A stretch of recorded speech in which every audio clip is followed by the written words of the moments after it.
There once was a bittersweet man, and they called him Lemon Boy. He was growing in my garden, so I pulled him out by his hair like a weed. And like weeds do, he only came and grew back again.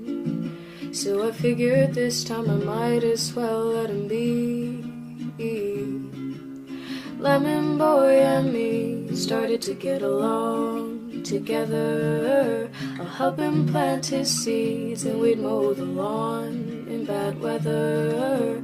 It's actually pretty easy being nice to a bitter boy like him. So I got myself a citrus friend.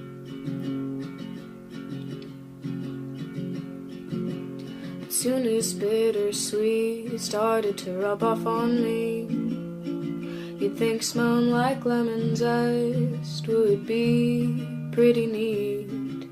I found out that my friends were more of the savory type, and they weren't too keen with compromising with a nice lemon pie.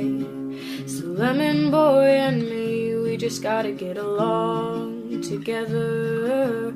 I'll help him plant his seeds and we mow the lawn in bad weather. It's actually pretty easy being nice to a bitter boy like him. So I've got myself a citrus friend.